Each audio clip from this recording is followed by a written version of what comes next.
Welcome student diploma civil second year fourth semester subject RCC structure.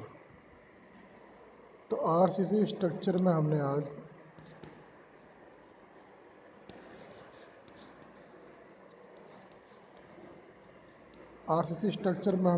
Reinforcing concrete slab के बारे में topic लिया है। कंक्रीट स्लैब जो भी मोस्ट क्वेश्चन होंगे हम इसमें पढ़ेंगे। तो पहला ही क्वेश्चन दे रखा है इन्होंने यहाँ पे, उत्केंद्रता ई पर एक संपीड़न भार W के अधीन D व्यास वाले वृत्ताकार कॉलम के लिए काट की कोर का व्यास कितना होता है। फॉर ए 30 डिग्री क्रैंकिड और bend of bar the inclined length of the crank is equal to. इसका आंसर दिया उन्होंने सी D/4। आयताकार और आई खंड के लिए कर्ण का आकार रंबस होता है और जबकि वर्गाकार और वृत्ताकार खंड के लिए इसका आकार वर्गाकार और वृत्ताकार ही होता है।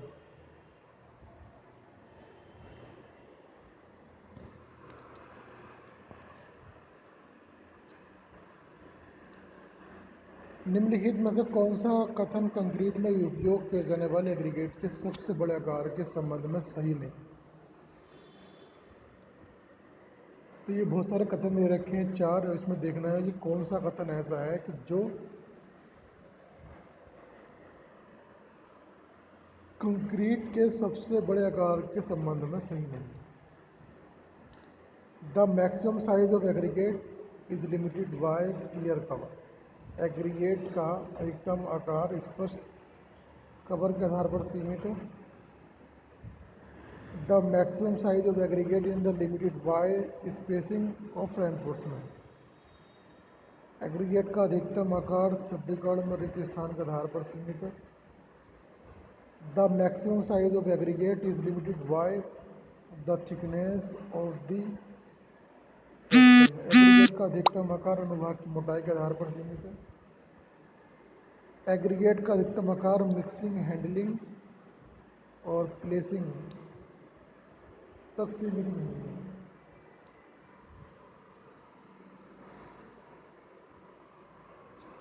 The maximum size of aggregate is not limited by the mixing, handling and placing.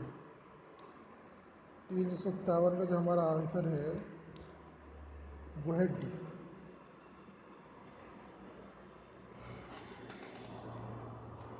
Concrete की माप कंक्रीट की मिक्सिंग, हैंडलिंग और प्लेसिंग आदि पर निर्भर करता है। इन्होंने कहा था कि एग्रीगेट के सबसे बड़े आकार के संबंध में सही नहीं है, ये नहीं है। यहाँ लिखा है कि ग्रेडिंग ऑफ कंक्रीट, अच्छी कंक्रीट बनाने के लिए मोटे और महीन मिलावे को भली भांति सुदृढ़ीकरण करना चाहिए। अच्छे सुदृढ़ीकरण से अच्छी सुगरता वाली कंक्रीट बनती है और अच्छी सुगरता वाली कंक्रीट की कुटाई संपूर्ति उत्तम ही हो पाती है। किसी स्लेब में अधिकतम मिलावे की माप उसकी मोटाई का 1/4 से अधिक नहीं होनी चाहिए। कुछ इंपॉर्टेंट पॉइंट बताए उन्होंने। किसी स्लेब में मैक्सिमम अधिकतम मिलावे की माप उसकी मोटाई का 1/4 से अधिक नहीं होना चाहिए।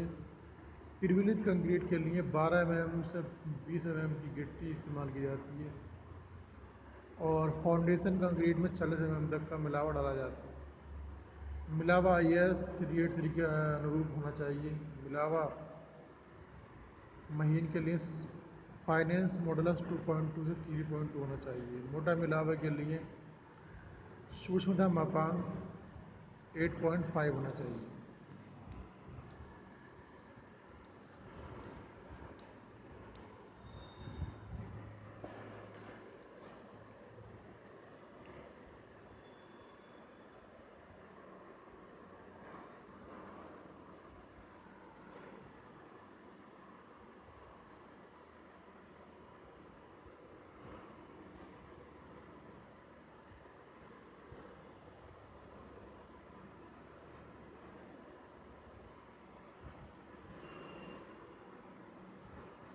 अगला क्वेश्चन है कि IS 45 के अनुसार हल्के स्टील के जुगड़ के साथ कम लंबाई वाले साधारण समर्थित दो तरफा स्लेबों हेतु 3 kN/मीटर तक लोडिंग श्रेणी के लिए ऊर्ध्वाधर विक्षेप सीमा को स्वीकृत करने के लिए लंबाई से समग्र गहराई का माना गया अनुपात कितना है? तो इसका आंसर 35 दे रखा है।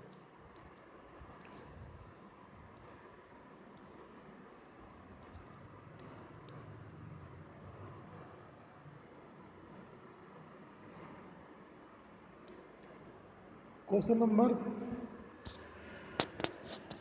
360. If the size of panel is in the flat slab 6 meter into 6 meter, then as per the Indian Standard Code, the width of column strips and the mid-rate strips are. यदि एक flat slab में panel का आकार 6 metre गुणा 6 metre हो तो भारतीय मानक कोड के अनुसार कॉलम स्ट्रिप्स और मध्य स्ट्रिप्स की चौड़ाई 3 मीटर होगी। IS कोड के अनुसार फ्लैट स्लैब के लिए कॉलम पट्टी की चौड़ाई स्लैब के स्पान का 1/2 और मध्य पट्टी की चौड़ाई स्लैब के स्पान का 1/2 गुना ली जाती है।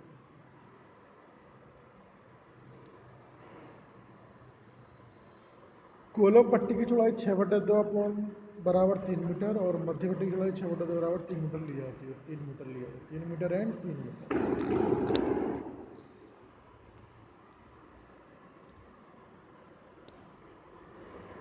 In case of two-way the limiting deflection of the slab.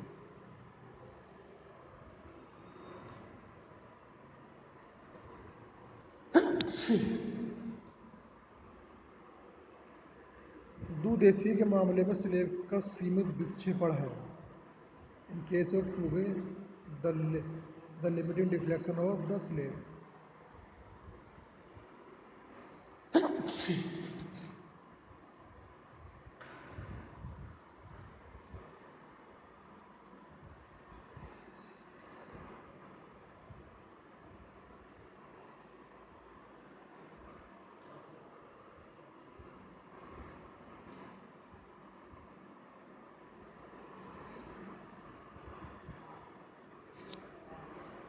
In case of two-way the limiting deflection of the slab is.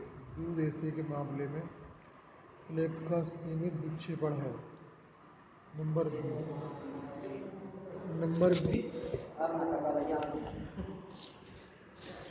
तो 361 का जो हमारा आंसर है 361 दुदेशिक के मामले में स्लेब का सीमित विक्षेपण है बी।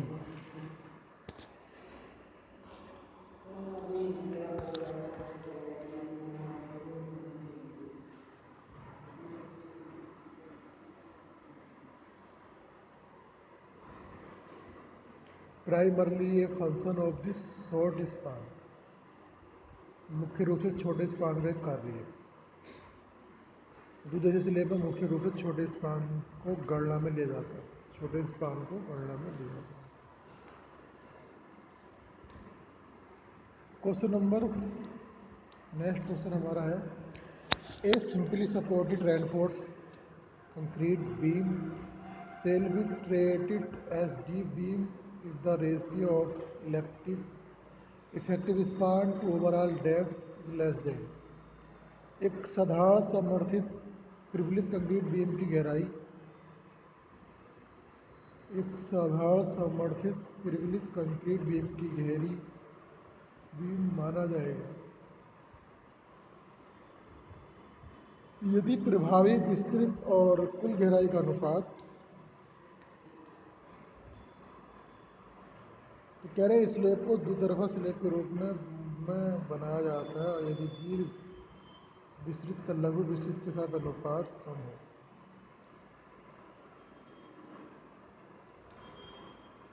इसका आंसर सी है। सी का मतलब है हमारा 2।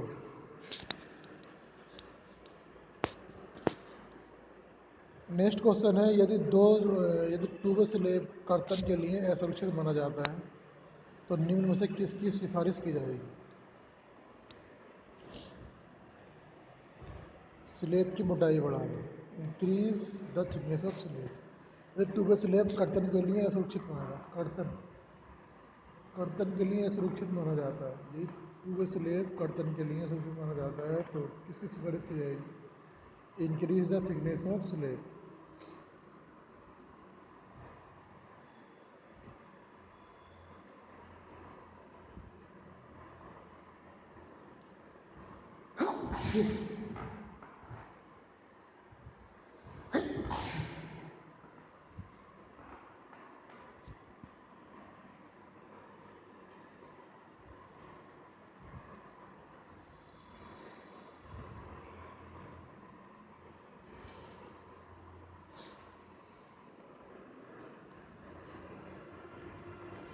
Drops are the provide in the flat slab to resist. Flat slab में ड्रॉप्स को निम्न के प्रतिरोध के लिए प्रदान किए जाते हैं। Drops are provided in the flat slab to resist. Flat स्लेबों में ड्रॉप्स को निम्न के प्रतिरोध के लिए प्रदान किए जाते हैं। 364 का हमारा है डी। सीआर यानी कर्तन। चपटे स्लेब में कॉलम के आसपास बहुत अधिक मान के नमन अघूर्ण और कर्तन बल उत्पन्न होते हैं, इसलिए कॉलम शीर्ष और स्लेब को ड्रॉप के द्वारा चारों तरफ से ढक दिया जाता है।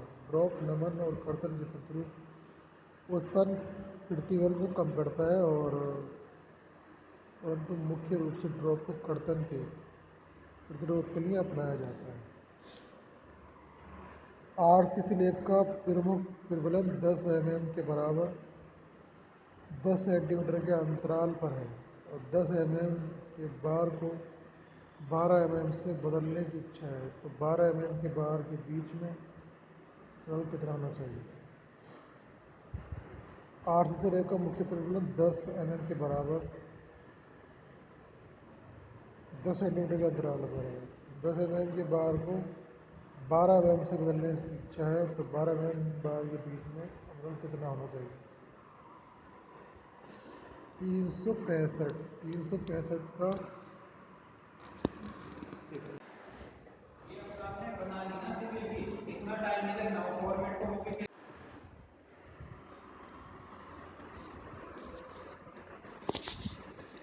The maximum cover for the bar in the RCC slab. अच्छा, यहाँ पे हम क्वेश्चन में बात कर रहे थे 365 का कौन सा आंसर था? इसमें आंसर नहीं दे रहा, सॉरी, इसके लिए sorry. 368 the minimum rain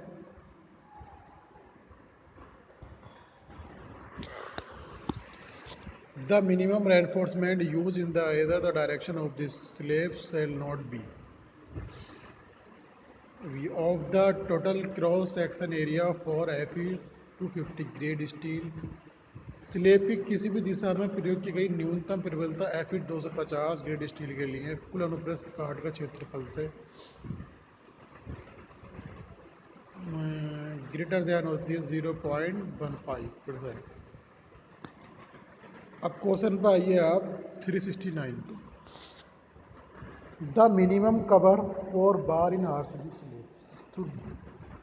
RCC स्लेबों में छड़ों के लिए न्यूनतम कवर कितना होना चाहिए? अब हमने कितनी बार बात की न्यूनतम कवर कितना होगा स्लेब के लिए, तो उन्होंने इसका आंसर दिया है बी, 15 mm होना चाहिए। और डाया बार 15 mm अथवा छड़ों का व्यास में से जो भी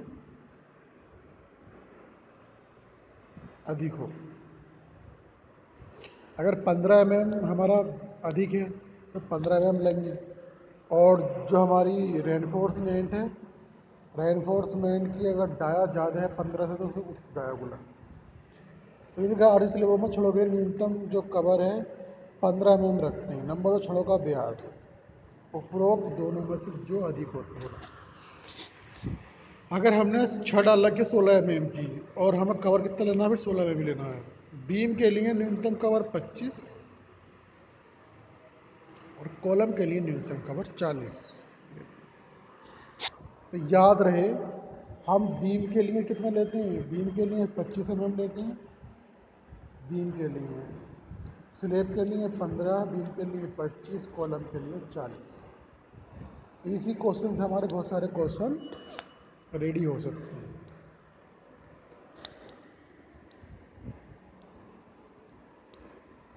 तो बीम स्लैब के लिए 15, बीम के लिए 25, कॉलम के लिए 40 mm। The maximum permissible size of aggregate to be used in casting the ribs of slab. फलक की धारियों को कास्ट करने के लिए यूज में आने वाले मिलावे का अधिकतम अनुमत आकार है।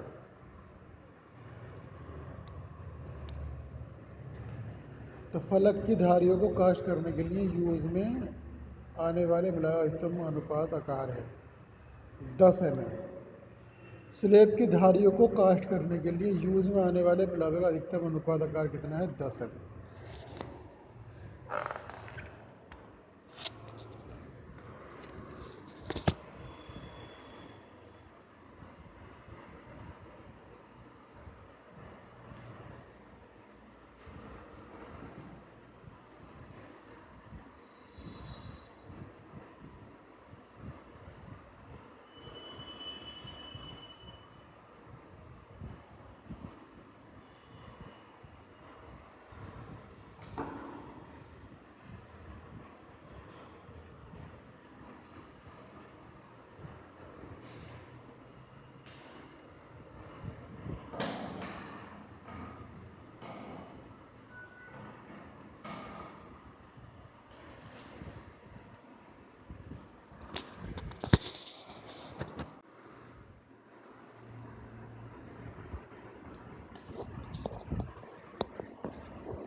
हाँ, तो हम बात कर रहे थे अभी कि the amount of reinforcement for main bar in is slab of the base the open slab में मुख्य सलाहों के लिए शुद्धिकरण की मात्रा इस पर निर्धारित होती है। B maximum bending moment slab के मुख्य छड़ों के लिए प्रबलन की मात्रा अधिकतम नमन आघूर्ण के आधार पर ज्ञात किया जाता है, जो मुख्य तरल इस्पात का क्षेत्रफल AS बराबर AMR upon ST into Z, जहाँ AMR इस फल को अधिकतम नमन आघूर्ण है।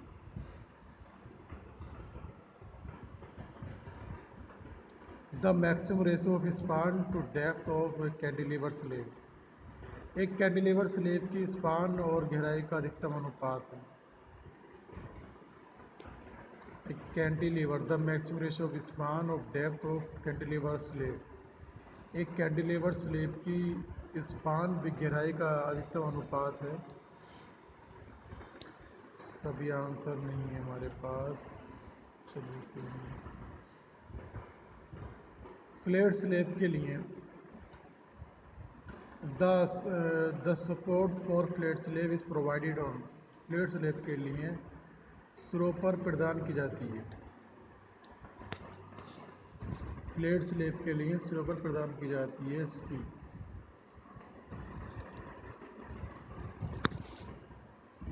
कॉलम्स वुड मोनोलाइटिकली विद स्लेब के साथ कॉलम का निर्माण फ्लैट स्लेब के लिए सिरों पर प्रदान की जाती है। चपटी स्लेब की मोटाई 125 mm से कम नहीं होनी चाहिए। इसमें 2 या 2 से अधिक दिशाओं में प्रबलन दिया जाता है। चपटी स्लेब के लिए प्रत्येक दिशा में कम से कम 3 सदस्य कंटिन्यूस पार्ट होना जरूरी है, और इस प्रकार की स्लेब के नीचे बीम नहीं दिए जाते हैं और यह सीधी कॉलमों पर टिकी रहती है। बड़े स्पानों के लिए अधिक गहरे बीम डालने पड़ते हैं, जो देखने पर लटकते हुए और ज़्यादा भद्दे लगते हैं। ऐसी जगहों पर चपटी स्लेब सपाट और सुंदर लगती है। Question number 398 398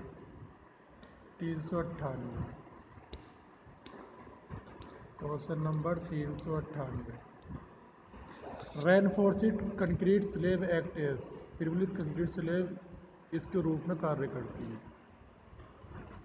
rigid diaphragm rigid diaphragm के रूप में कार्य करती है।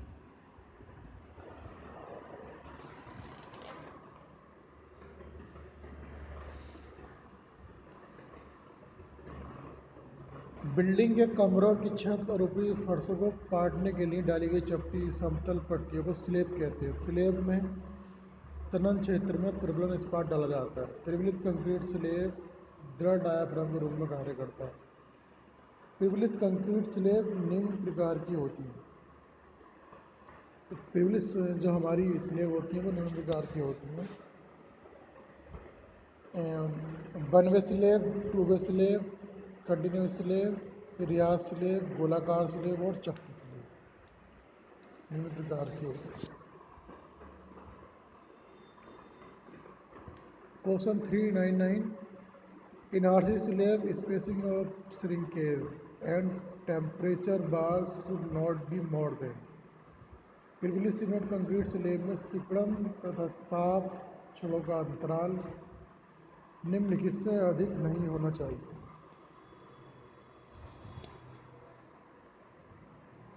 5 times the effective depth of the slab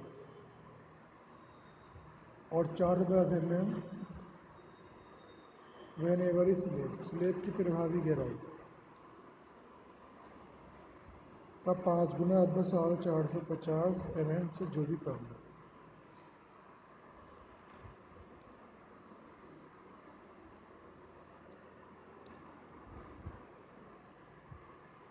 तो कुछ इम्पोर्टेंट पॉइंट है कि इस्पात और कंक्रीट के प्रत्यास्थ मापांकों का अनुपात का मान 380/3 सिग्मा CB होता है। इस्पात और कंक्रीट की प्रत्यास्थ मापांक का अनुमान ES/EC। ES means steel, C means concrete. साधारण कंक्रीट के लिए वाटर सीमेंट रेशियो का मान 0.4 लिया। साधारण कंक्रीट के लिए वाटर सीमेंट रेशियो का मान 0.4 लिया जाता है। छोटे कॉलम के लिए न्यूनतम तनुता अनुपात का मान 12 से कम लिया जाता है। छोटे कॉलम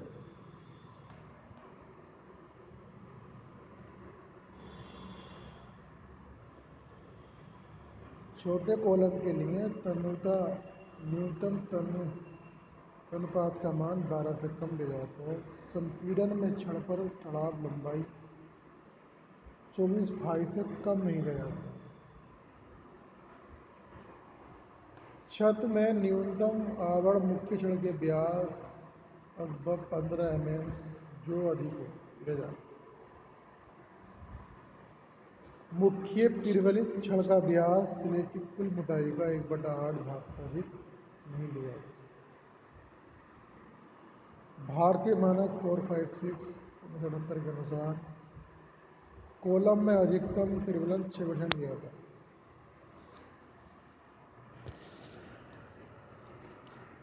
भारतीय मानक 456 के अनुसार स्तंभ में अधिकतम प्रबलन 6% लिया जाता है। छत में अधिकतम प्रबलन पराभव समर्थ वाली छड़ के लिए स्लेब के अनुप्रस्थ काट का 0.12% जिससे कम नहीं होना चाहिए। स्तंभ में यूज किए जाने वाले लंबी छड़ का व्यास 12 mm से कम नहीं होना चाहिए।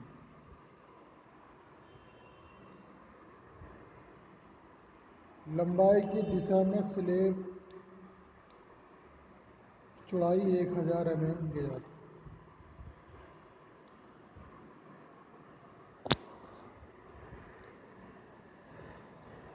In a two-way slab with corners held down, the torsion steel is provided. नीचे की ओर कोने किए हुए टू-वे स्लेब में मरोड़ इस्पात दिया जाता है।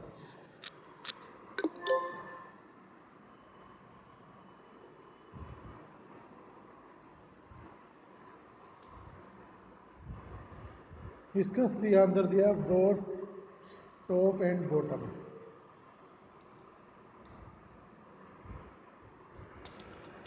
स्लेब का न्यूनतम आवरण न तो छड़ के व्यास से कम होना चाहिए और नहीं छड़ के व्यास से कम हो और न ही 15 mm से कम। तो बहुत से याद वगैरह आते ऐसे जेई में आ रखा है 2009 में क्वेश्चन कि the minimum cover of the slab should nether B less then the diameter of the bar, less than और नो लेस देन। न्यूनतम कवर न तो छड़ के व्यास से कम होना चाहिए और न ही लेस देन छड़ के व्यास से कम। सिर्फ कम तो होने में मतलब ही नहीं, और न ही 15 mm से कम होना चाहिए।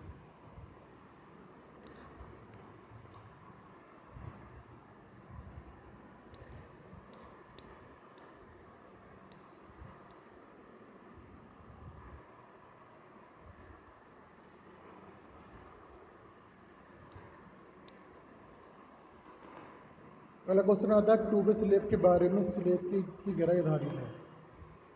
इसका आत्मा दे रखा है ए shorter span should be considered, छोटी विस्तृति को लेना चाहिए, छोटी विस्तृति को लेना चाहिए।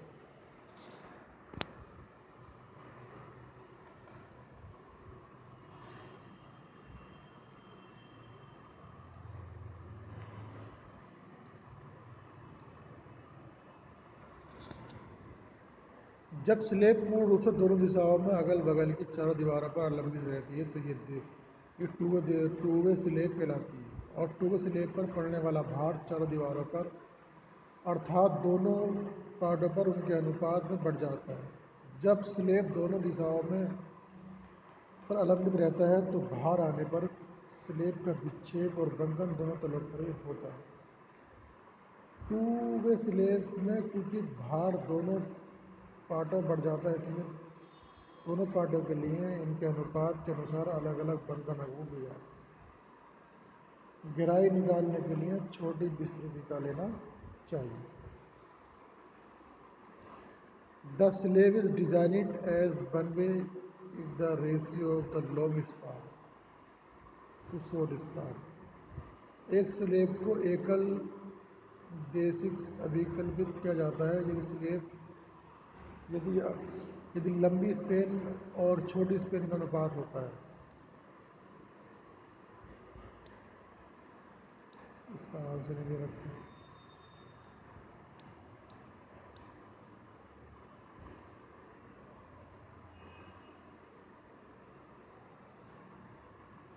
For a reinforced concrete slab, the deflection for design according to IS 456 is limited to।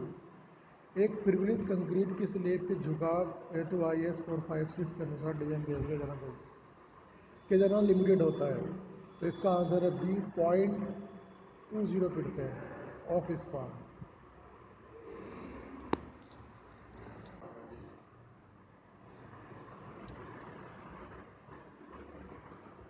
IS 45 के अनुसार प्रबलित कंक्रीट की स्लेब झुकाव स्पान का 20% लिया जाता है और सामान्य स्लेब में कर्तन प्रतिबल अनुज्ञा से काफ़ी कम होता है। फिर भी 20 सेंटीमीटर से अधिक मोटी स्लेब में कर्तन प्रतिबल दिया जा सकता है। मुख्य जड़ों का व्यास स्लेब की कुल मोटाई का 1/8 से अधिक नहीं हो।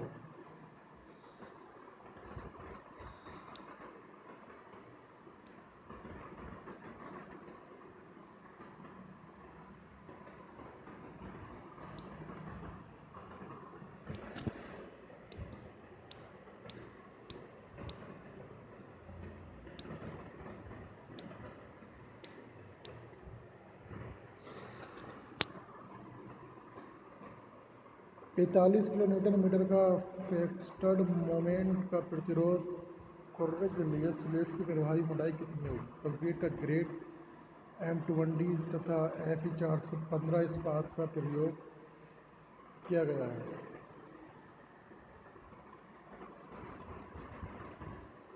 134 का D.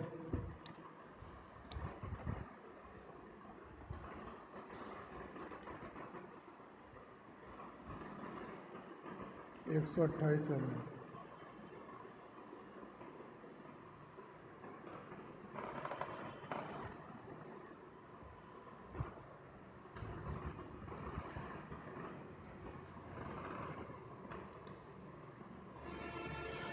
Torsional reinforcement is the provided in slabs when छत में ऐंठन प्रबलन तब दिया जाता है जब छत में ऐंठन प्रबलन तब दिया जाता है जब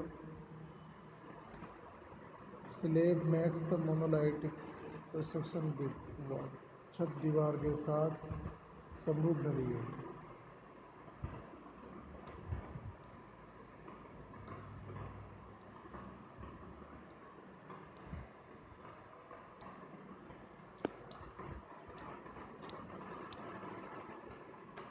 कंक्रीट स्लेब में सिकुड़न से क्या होता है? Shrinkage in concrete slab. B causes the tension crack दरार पड़ जाती है। तो कंक्रीट स्लेब में सिकुड़न से क्या होता है? तो कंक्रीट स्लेब में सिकुड़न से क्या होता है? दरार पड़ जाती है। केसेस ऑफ टेंशन क्रैक्स तनन दरार।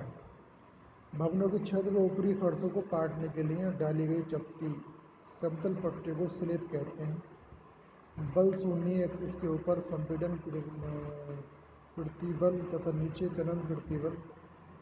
तनन प्रतिबलों से उत्पन्न तनन प्रतिरोध के लिए इस्पात की छड़ों का प्रबलन दिया जाता है। कंक्रीट स्लेब में ताप घटने से उसमें संपीड़न उत्पन्न होता है जिससे तनन दरारें उत्पन्न होती हैं। नेक्स्ट क्वेश्चन है 442। एज पर IS 456/2000 thickness of flat slab should not be less than. IS 456/2000 के अनुसार चपटी स्लेब की मोटाई कम से कम इतने से कम नहीं होनी चाहिए। तो बी दे रखा है ना 12.5 सेंटीमीटर। तो स्लेब जो हमारी 12.5 सेंटीमीटर से कम नहीं होगी। लंबे चौड़े स्पान पर हमेशा स्लेब के नीचे बीम नहीं दिए जाते हैं और यह सीधी कोलों पर ही टिकी रहती है। बड़े स्पानों के लिए अधिक गहरे बीम डालने पड़ते हैं जो देखने में लटके हुए भद्दे लगते हैं। ऐसी जगहों पर चपटी स्लेब सपाट और सुंदर लगती है। चपटी स्लेब की मोटाई 12.5 सेंटीमीटर से कम नहीं होनी चाहिए। चपटी स्लेब की बात कर रहे हैं। सभी किनारों से रोके गए ट्यूब स्लेब की डिजाइन में आवश्यक घूर्णनीय प्रबलन है। In the design of a tube slab restraining at all as torsional reinforcement required is C 0.75 times the area of steel provided at mid span in the same direction। उसी दिशा में बीच part पर प्रदान steel के क्षेत्रफल का 0.75 गुना।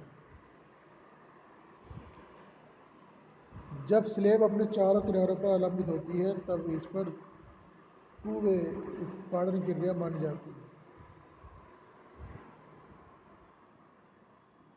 Slab की design की आवश्यक घूर्णी प्रवरण उसी दिशा में बीच स्पान पर स्टील के क्षेत्रफल के 0.75 गुना होता है, जो विकल्प डी सही है। If W is the load of the circular slab of radius or the maximum radial moment at the center of the slab। अगर 8 त्रिज्या के वृत्ताकार स्लेब पर भार W हो तो स्लेब के केंद्र पर अधिकतम वृत्तीय आघूर्ण है। सी यदि त्रिज्या के वृत्ताकार स्लेब पर भार W हो तो स्लेब के केंद्र पर अधिकतम वृत्तीय आघूर्ण 3W_r² होता है। The minimum thickness of the floor slab और बिल्डिंग इज द यूजुअली। भवन के लिए फर्श स्लेब की न्यूनतम मोटाई कितनी होती है? भवन के लिए फर्श स्लेब की न्यूनतम मोटाई कितनी होती है? सी 9 सेंटीमीटर।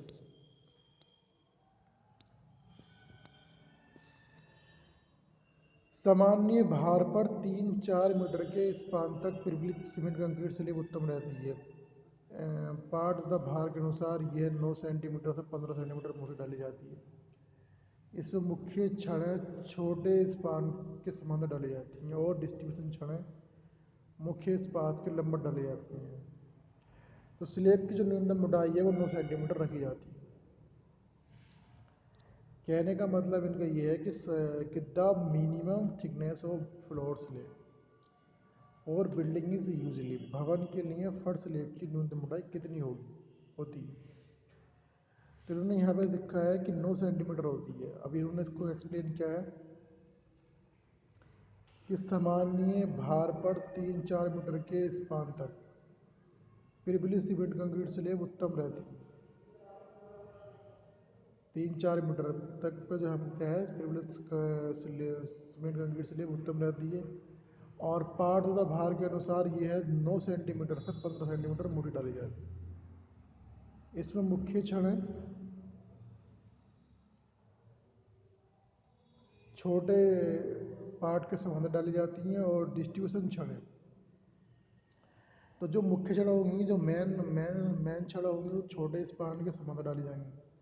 तो छोटा स्पान है तो उसके समांतर डाली जाएंगी, और डिस्ट्रीब्यूशन छड़ है इस्पात के लंबट डाली जाती है, मुख्य इस्पात के लंबट डाली जाती है। तो स्लैब की न्यूनतम मोटाई 9 सेंटीमीटर रखी जाती है। तो स्टूडेंट, ये था हमारा कुछ क्वेश्चन मैंने आपको बताए। जो इसमें से आपको बेटर लगते हो उन क्वेश्चनों पे कहीं ना कहीं आप नोट कर लें, क्योंकि इसमें बहुत सारे क्वेश्चन ऐसे हैं जो मैं समझता हूँ कि काफ़ी हायर लेवल के हैं।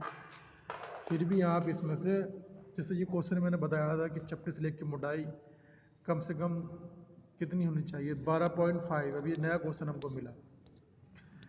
तो चपटी स्लैब की जो मोटाई होनी चाहिए 12.5, जबकि स्लैब की हम जो थी कवर देते हैं वो 15 सेंटीमीटर से कम का नहीं देते हैं। ये भी हमें याद रखना चाहिए। अब यहाँ तक कि छतों में एटन प्रबलन तब दिया जाता है जब कॉर्नर्स आर हेल्ड डाउन और छत दीवार के साथ समरूप ढली है।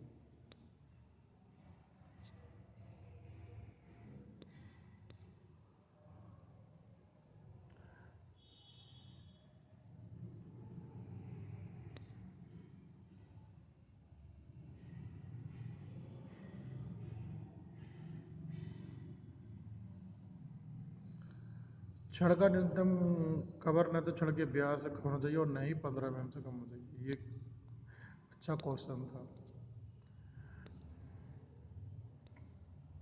इस तरीके से इन्होंने रखा था कि पिरमिलित कंक्रीट स्लैब इसके रूप में कार्य करता है।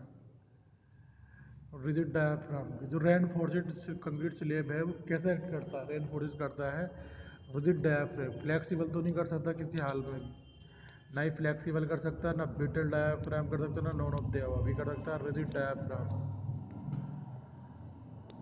और इसके ऊपर एक क्वेश्चन था कि फ्लैट स्लैब के सिरों पर प्रदान की जाती है C continuous built the monolithical with slab.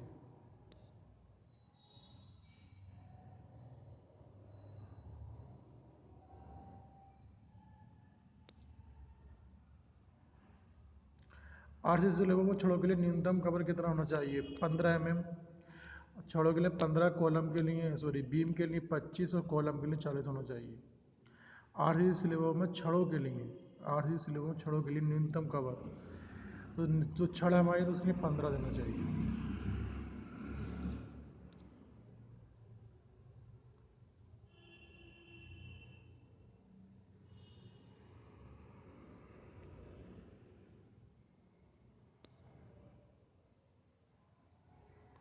2 way slab के मामले में स्लैब का सीमित विक्षेपण है, डिफ्लेक्शन क्या है, B primary function of this the short span. तो कहीं ना कहीं इन सारे क्वेश्चनों में 20 क्वेश्चन तो ऐसे हैं कि जो वेरी वेरी मोस्ट क्वेश्चन है।